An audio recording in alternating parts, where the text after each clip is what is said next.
Berarti di Kristen itu Yesus itu Tuhan ya? Tuhan dan Rasul.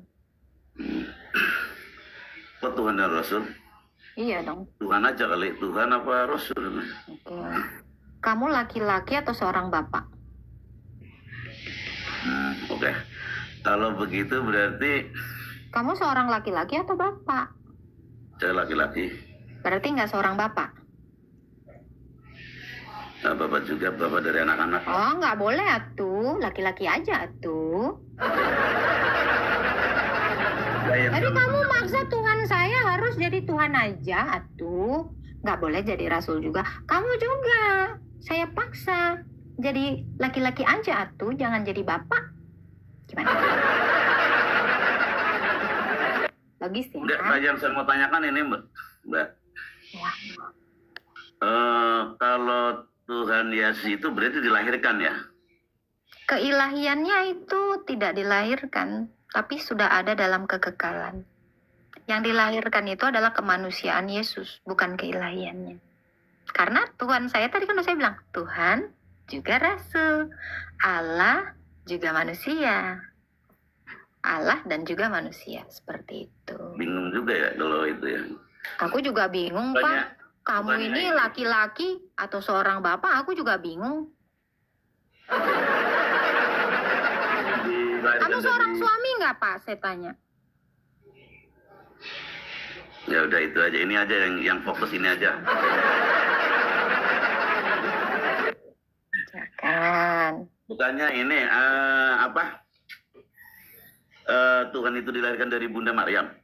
Kemanusiaannya, bukan keilahiannya. Yesus itu ilahi dan manusia. Oke, kalau kemanusiaannya dilahirkan ya, benar ya? Dilarikan. Dilahirkan. Oke, ya. Berarti itu Tuhan itu anak Bunda Maryam ya? Ya, dia Allah dan juga dia manusia, kan dari tadi udah dijelasin. Oke. Kemanusiaannya adalah anak Bunda. Logikanya anak sama ibu Tuhan mana itu? Keilahian Yesus lebih tua. Lah, Yesus kan anak Bunda Maryam. Kemanusiaannya yang lebih muda. Tapi keilahiannya sudah ada sebelum dunia ini ada. Yohanes 17 ayat 5. Ada dalilnya. Jadi kamu jangan ingat hanya kemanusiaannya. Kamu ingat juga dong dia adalah Allah. Jangankan sebelum Bunda Maria, sebelum dunia ada pun dia sudah ada. Itu dalilnya mana sayang? Wahyu 1 ayat 8.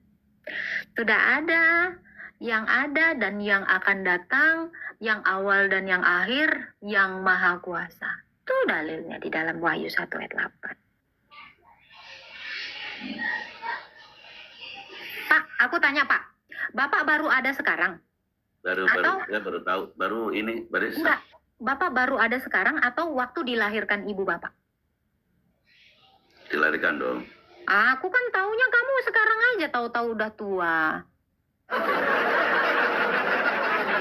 Mungkin kamu nggak pernah dari dilahirkan, kamu udah tua aja. Itu juga dengan pertanyaanmu, kamu hanya kenal Yesus ketika dia jadi manusia. Sebelum dia jadi manusia, dia sudah ada dalam kekekalan. Seperti itu analoginya. Jadi kamu juga dulu pernah jadi seorang anak sebelum jadi bapak, sebelum jadi seorang suami. Gitu. Tapi kan kamu mau fokus kepada kebapaanmu aja. Kamu nggak fokus bahwa kau dulu juga ngumpul di celana. Waktu kecil. Gitu. Beda, Mbak. Saya cuma mau ngasih analogi aja. Kenapa sih itu percaya sama Tuhan Yesus itu dari mana? Oke. Saya percaya Tuhan Yesus itu karena satu alasan. Dia bisa membangkitkan orang mati. Cuman itu aja alasan saya menjadi percaya. Kenapa? Karena, sabar dulu. Karena kalau saya mati nanti, dia bisa membangkitkan saya. Itulah harapan saya, supaya saya beroleh hidup kekal.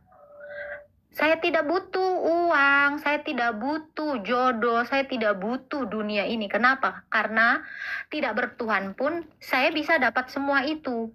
Orang ateis saja kan bisa kaya, bisa punya suami, bisa tenar gitu. Tetapi yang tidak dimiliki orang lain adalah orang-orang atau manusia-manusia yang ada di dunia ini adalah kebangkitan. Nah, makanya kenapa saya percaya kepada Yesus, karena dia punya kebangkitan. Nanti saya kalau mati, saya akan dibangkitkan oleh dia kalau saya percaya. Jadi saya bertuhankan Tuhan Yesus itu bukan karena supaya dapat duit, bukan supaya dapat jodoh, bukan supaya saya dapat kerjaan, bukan supaya saya dapat gelar, bukan supaya terkenal, bukan. Tapi supaya dia bisa membangkitkan saya. Itu aja alasannya. Karena Tuhan mati, bangkit lagi gitu ya? Dia juga membangkitkan orang mati. Banyak dong. Wahyu, Yohanes 5 ayat 20 dan 21. Dia membangkitkan siapa saja yang dia kehendaki. Karena itu, karena kebangkitan yang dia lakukan itu, makanya saya menyembahnya. Kalau dia tidak bisa membangkitkan saya nggak mau menyembah dia. Kenapa? Oh, berarti intinya kalau ada orang mati, dibangkitkan lagi itu kamu percaya? Kalau misalnya orang lain ada yang kalau dia bisa membangkitkan orang mati, Tuhan ini bisa membangkitkan orang mati. Kan Tuhan saya ini Tuhan yang bisa membangkitkan orang mati. Jadi kalau ada Tuhan ngaku A, B, C, D, tetapi dia tidak bisa membangkitkan satu semut saja, ngapain saya percaya? Nggak ada kuasanya gitu loh. Sia-sia gitu. Kalau sekedar Tuhan mau menyediakan uang ya, saya kerja aja bisa dapat duit. Nggak butuh Tuhan saya untuk dapat duit. Yang saya butuhkan itu adalah kebangkitan. Yang dibutuhkan semua manusia itu adalah kebangkitan. Sebab apa? Orang kaya mati. Orang terkenal mati. Orang pintar mati. Orang berkuasa semuanya mengalami kematian. Yang semua orang tidak punya itu adalah kebangkitan. Makanya kenapa orang bertuhan. Tuh, kalau sekedar mau dapat duit, mau dapat perempuan banyak, itu banyak duit aja kau itu bisa dapat semua itu. Tetapi kebangkitan ini mahal. Tidak bisa diberikan Allah abal-abal, tidak bisa diberikan dokter, tidak bisa diberikan ilmuwan, siapapun tidak bisa memberikan kebangkitan. Kecuali Yesus. Yohanes 11 ayat 25. Akulah kebangkitan dan hidup. Jadi dia bisa memberikan kebangkitan dan juga hidup. Itu alasan saya kenapa menuhankannya. Kalau kamu, apa alasanmu menuhankan Tuhanmu? Oke. Nggak tahu. Kalau sama Islam nanti situ nanti jadi mualaf. Nggak apa-apa. Coba aja. Soalnya saya dari sana kok. Coba, apa alasanmu kamu menuhankan Tuhan? Nggak tahu? Ya udah, imani aja ya Pak ya. Bye. Menyala Tuhanku, menyala kebangkitan dan hidup. Tuh, jadi lu semua kalau percaya Tuhan Yesus cuman gara-gara cuan, lu nggak butuh Tuhan untuk dapat duit. Karena banyak orang nggak beragama, banyak duit. Banyak orang nggak beragama, terkenal. Hanya orang-orang on yang memilih Tuhan cuman gara-gara mau tenar. Menyala onengku, duta SDM rendah. Kalau lu cuman mau terkenal, ya, siapa namanya? Miss Garmek juga terkenal gara-gara dia Garmek. Mau terkenal itu gampang, nggak perlu ganti agama, Cok. Ya, gua himbau lu itu cari Tuhan yang bisa membangkitkan lo dan bisa menghidupkan lo, memberikan lo hidup kekal. Sisanya nggak usah. Kenapa? Karena itu yang nggak bisa didapatkan manusia. Kalau cewek-cewek banyak, ya, itu bisa didapatkan tanpa Tuhan. Lihat banyak orang punya cewek gonta-ganti, iya kan?